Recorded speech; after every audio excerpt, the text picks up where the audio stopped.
Welcome to the City of Norfolk's Substance Abuse and Drug-Free Workplace e-learning course. Upon completion of this program, you will understand the Substance Abuse and Drug-Free Workplace Policy 8.5. This course will take you approximately 20 minutes to complete. The e-learning outcomes are as follows. Understand the key points of the Substance Abuse and Drug-Free Workplace Policy 8.5. Understand employees' and supervisors' responsibilities in promoting a safe and productive workplace.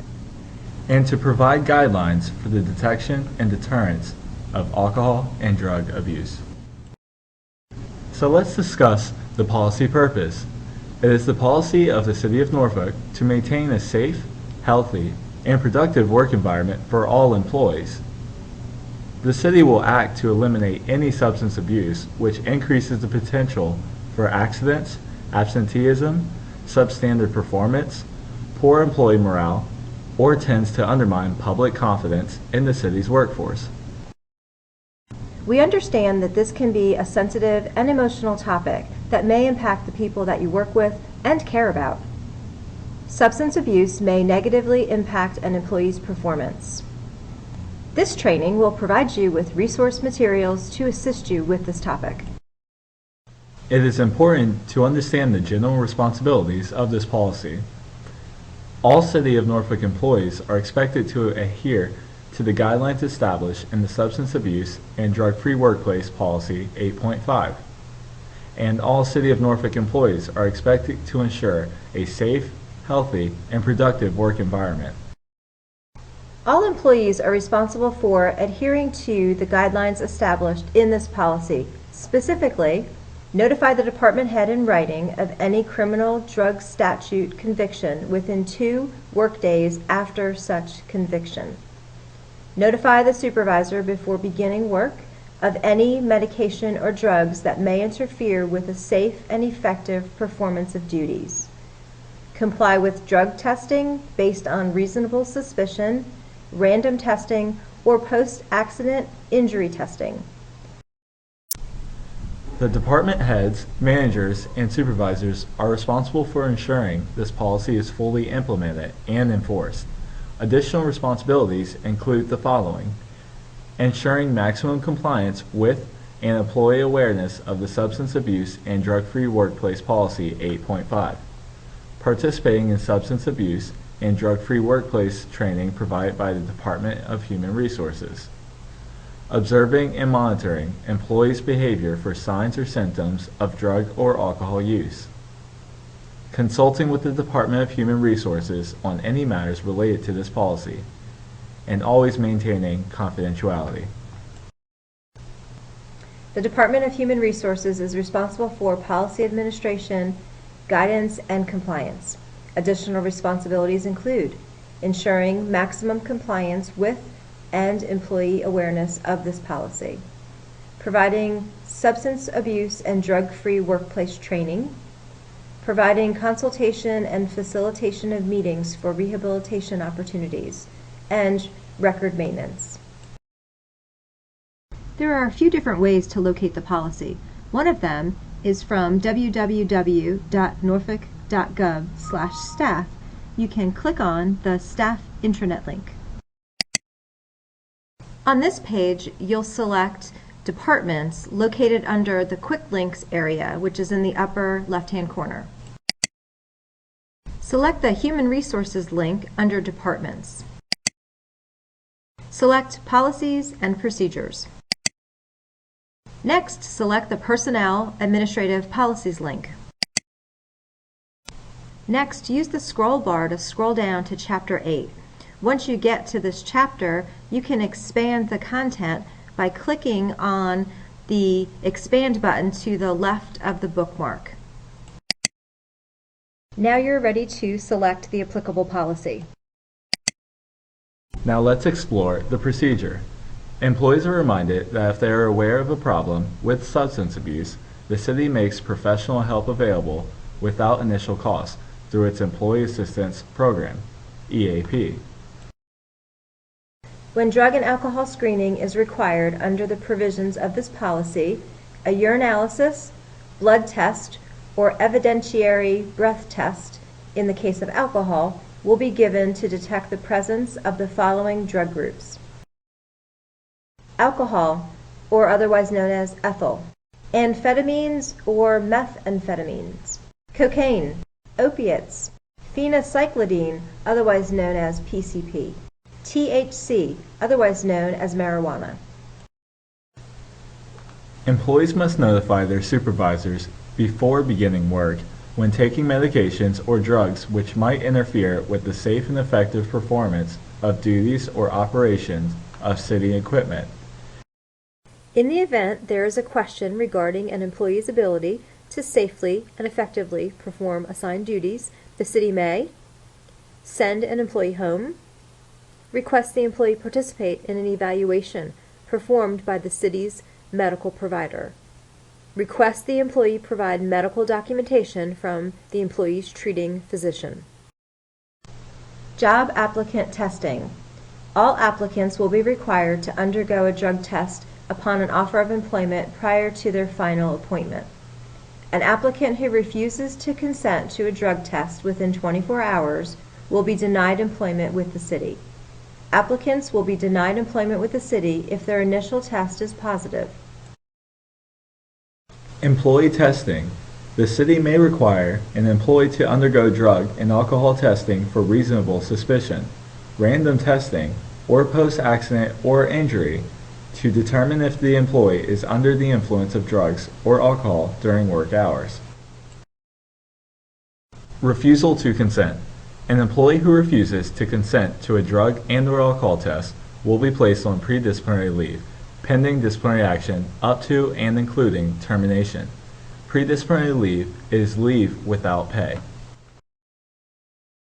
Evidence to justify a positive test. When a confirmed positive test result for drugs has been returned by the laboratory, the tested employee will be given an opportunity to provide information to demonstrate the confirmed positive test result is from legally prescribed medications or other ingestion.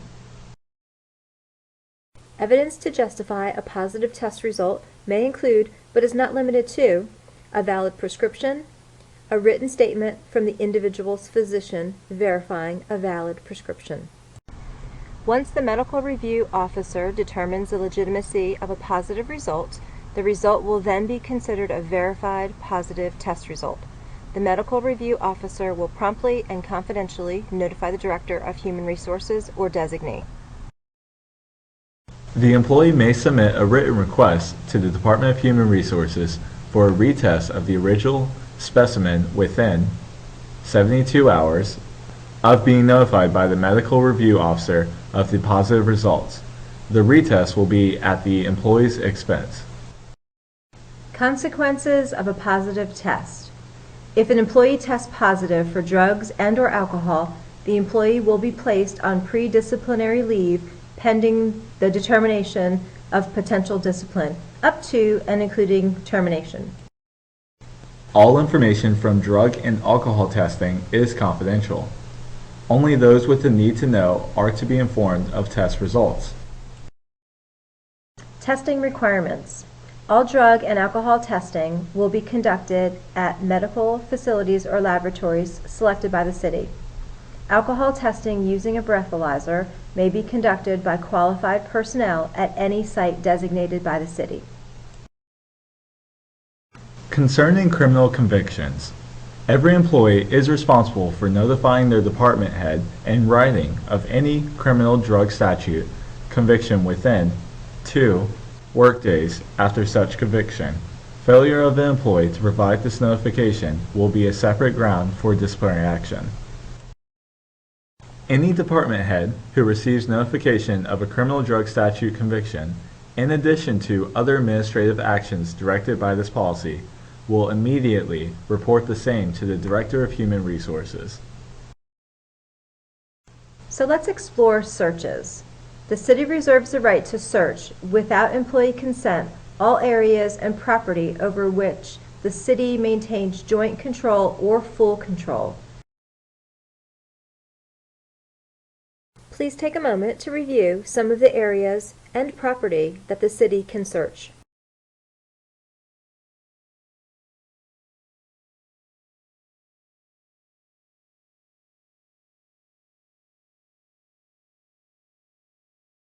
Testing upon reasonable suspicion. Reasonable suspicion means an articulable belief based on specific facts and reasonable inferences drawn from those facts that an employee is under the influence of drugs or alcohol.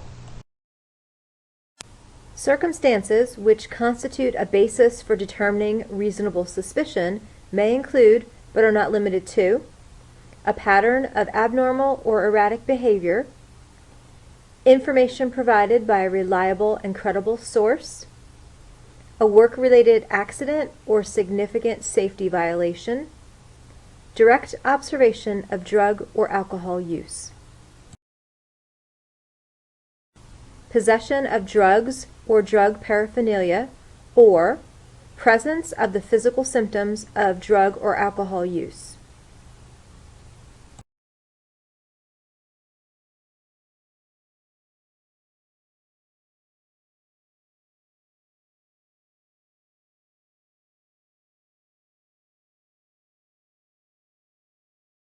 Supervisors at every level are responsible for observing and monitoring their employees' behavior for signs or symptoms of drug or alcohol use, and for promptly reporting any such observations to the appropriate department head or designee.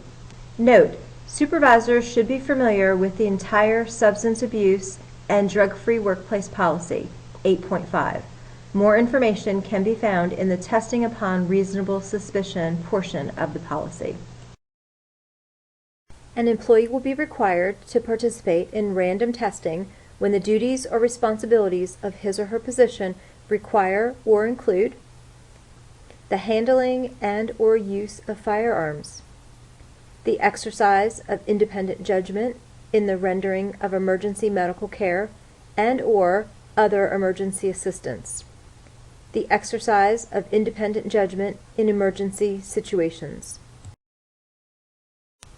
the handling and/or use of equipment or materials which, if mishandled or carelessly handled, could cause serious injury or damage, the confiscation, custody, and/or handling of illegal drugs, or working with juveniles or children.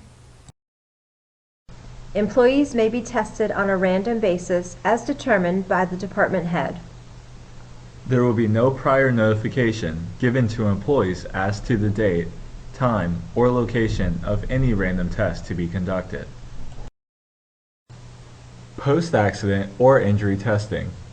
Employees will be tested for drugs and alcohol following an accident or injury occurring while operating a vehicle or equipment, including firearms when required by virtue of the employee's job responsibilities, or following a significant safety infraction. Refusal to cooperate with post-accident or injury testing. A city employee who is subject to post-accident or injury testing will remain available for such testing, or may be deemed to have refused to submit to testing. An employee who refuses to consent to post-accident or injury drug and alcohol testing is subject to disciplinary action up to and including termination. Administrative action pending receipt of test results. A supervisor or designee will accompany and transport employees to and from the testing site whenever they are tested. Employees who test positive or inconclusive will not be permitted to drive themselves home. Employees will not be permitted to perform any functions, and the employee will be sent home until the test results are known. And the employee will be placed on paid administrative leave until the test results are received. Voluntary admissions. The following procedures are to be utilized when an employee voluntarily identifies himself or herself as a drug or alcohol abuser. An employee may directly contact the Employee Assistance Program or their supervisor to receive assistance. When an employee makes a voluntary admission of drug or alcohol abuse, the supervisor should obtain basic information as to the nature and extent of the drug or alcohol use, its frequency, and its effect on the employee's work performance. If the employee notifies their immediate supervisor, The employee's department head is to be informed of the employee's voluntary admission immediately and authorize a drug and/or alcohol test. Consult with the Department of Human Resources. Regardless of the employee's classification, he or she will be relieved of duties until such time as the test results are known and until the department head or his or her designee has the opportunity to determine what course of action should be taken. The employee will be allowed to take either annual or sick leave or approved leave without pay to cover this absence from work. If the employee refuses to take leave, he or she will be placed in a leave without pay status for such time until the test results are known. Now let's explore the rehabilitation opportunity process. All rehabilitation opportunities must be approved by the employee's department head, the Director of Human Resources, and the city manager or designee. A number of factors are considered in determining if a rehabilitation opportunity will be provided. If a rehabilitation opportunity is offered before the employee will be permitted to return to work, the employee must complete and submit an alcohol-drug rehabilitation agreement form, provide a certificate of fitness for duty from a physician, and produce a negative test result for drugs and alcohol. Failure of an employee to comply with, fully participate in, and complete the provisions of the city's rehabilitation program will result in disciplinary action up to and including termination. No employee has a right to or guarantee of a rehabilitation opportunity. This is the Reasonable Suspicion Incident Documentation Form. Please take a few moments to review the form.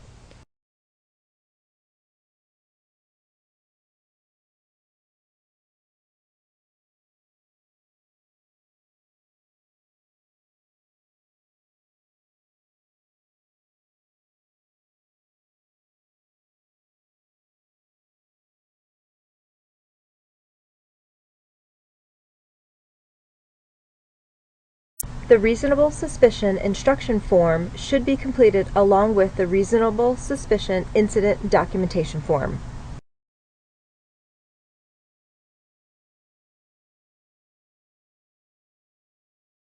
There is also a form that must be completed when an employee is sent for drug or alcohol testing. The Acknowledgement and Test Administration Form is used during pre-employment paperwork, as well as for various testing processes that are listed at the bottom of the form. And thank you for taking the time to complete this e-learning course.